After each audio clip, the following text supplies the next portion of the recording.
soo dhaweyn abid loo sameeyo tii ugu weyneyd ayaa maanta waxaa lagu soo dhaweeyay ugaas Cabdirashiid ugaas Roble ugaas Doode magaalada Boorama iskugu soo baxay dadweyne aad u fara badan kuwaas oo ruuxayay caleemo qoyan qaar waxay indhahagu qabanayeen dad hooyooyin ah oo qiiraysan kuna dhawaaqaya ugaas soo dhawow waa dhulkaagii marka aad jaleecdid waxaad arkaysay boqolaal baabuur oo istaba socda taasi oo lagu galbinayay ugaaska beelaha Samaroon ugaas Cabdirashiid ugaas Doodi soo dhaweyntan ayaa waxa ay munaasabadii lagu soo dhaweynayay ayaa waxa lagu qabtay garoonka diyaaradaha ee magaalada Boorama ugu horeyntii waxa halkaasi ka hadlay Sheekh Cabdilaahi Sheekh Ali Jawhar oo ah Sheekhul Baladka حاجة نبضة ينقطي كسوري بوحدة دولة جمهورية الصومال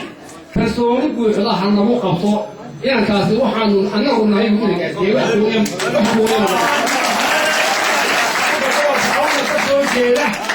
ما أنت أنا رنتي كانوا تري حاجة من الجلية عبد الرحمن وعلي فارس من كوكا إلى عباكم نبضة وضع الأيام ويوحي أو يعني القصر ده يحاول يحصل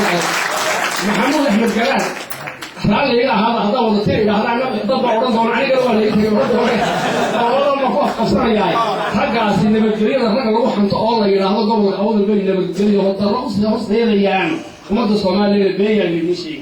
وحنا أنا قلنا هاي اتصل بالوحي وديين بوسنا هاي صاحبي كيساس بالميديا هاي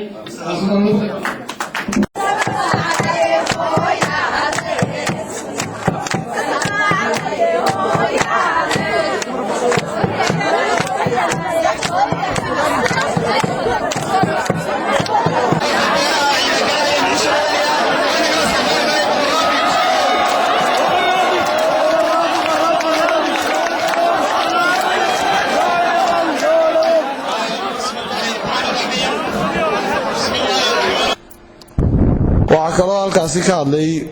wasiirkii warfaafinta Somaliland ee dawladii hore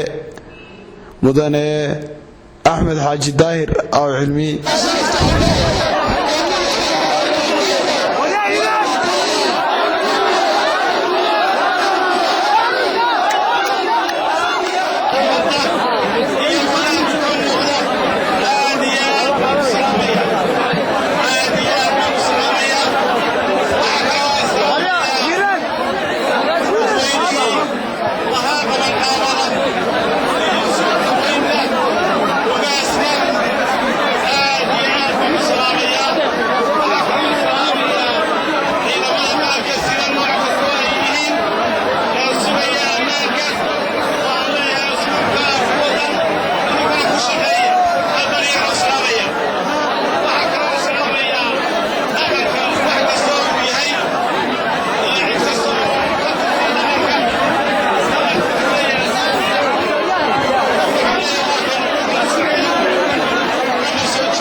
waxaan salaamayaa dhammaan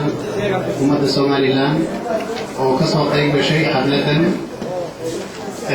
yar iyo weynba suldaano boqorro madaxda dawladda wasiirada dhammaan shacabweynaha reer Awdal salaan qaali ayaan soo jeedinayaa muddo badan ilaahay hadii waan isku soo noqonay marka in aan shacabweynaha loo shaqeyno ayaan ilaahay ka baryaynaa waxaan ilaahay ka baryaa in ummadeenu isku mid muwaafaqo iyo midnimo ay ka shaqeyso ilaahayna dhulkeenu waa dhul xora maanta nabadgelyadu aad u sareyso marka dawladda iyo shacabweynaha wada shaqeeyaan ayaan ilaahay ka baryaa muwaadin kasta in xaqiisa la ilaaliyo ayaan ilaahay uga rajeynayaa عمر يقرصكم تشتغل الله وبريا قلت الصحافة إنه برسول هي مهمة وحق ذلك كتانا لا نحضره إنه دقا ما ينولهين سوجرينها بري هراء أكن تاريخي هراء سوق قادنا أبوبي واسدودي waxaa xidhay ingiriisku ahaa marka 6 sanadood bay kabraan ku xidheen sababtay u xidheenna waxay ahayd iyagoo markaasi rabay danahooda inay iyagu dhulkan ay qabsadaan taas buu markaa uu ka dagaalamay oo ingiriiska inay kaxeeyey waxaa ka dambeeyey aabbahay ugaas rooble oo markaa jigjiga area markaa darbigii markaasi ku dilay iyo ayaday iyo walaashay sababtu uu dilayna waxay ahayd isagoo ummadda Soomaaliyeed u shaqaynayay oo markaa dad ummadda xaq dhowrayay dagaalada iyo dhibaatada kala dagaali jiray ayay markaa dileen si sharci darro markaa tahay Allah naxariiso iyo intii garaade iyo suldaanadii Soomaaliyeed iyo meel lagu wada dilayba Allah naxariiso faatixada u mara ilaahay naga aqbalo walaalayaal inagu waxaynu nahay ummad walaalaa isku mida inaan markaa horumarka shaqayno aan dadkeena u shaqayno ayaa loo baahan yahay nabadgelyo markaan haysano un baan horumar gaari karnaa marka haddii ilaahay yidhaa anna waan soo noqday marka inaan shacabka iyo ummaddeena halkan ku nool inaan u shaqayno meel kastaba ummaddu markaan leeyahay wax weeyaan ummaddeeda bulshada waxay ku nooshahay Ethiopia waxay ku nooshahay Somaliland waxay ku nooshahay Djibouti marka intaba waxa weeye xuduudahaas waa ka gudbaynaa qurbahana way ku nooshahay marka meel walba ilaahay ummadda Soomaaliyeed baan la mid nahay marka wanaag iyo raxmad iyo nicmaan ilaahay ka baryaynaa walaalnimadaasi marka qaaliga dad aad nabad ugu shaqeeyay nahay marka insha Allah saasan rajeynaa wax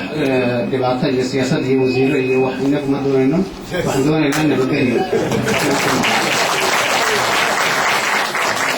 خير محمد حسن الشبكة ورقة التلميذ مبالغ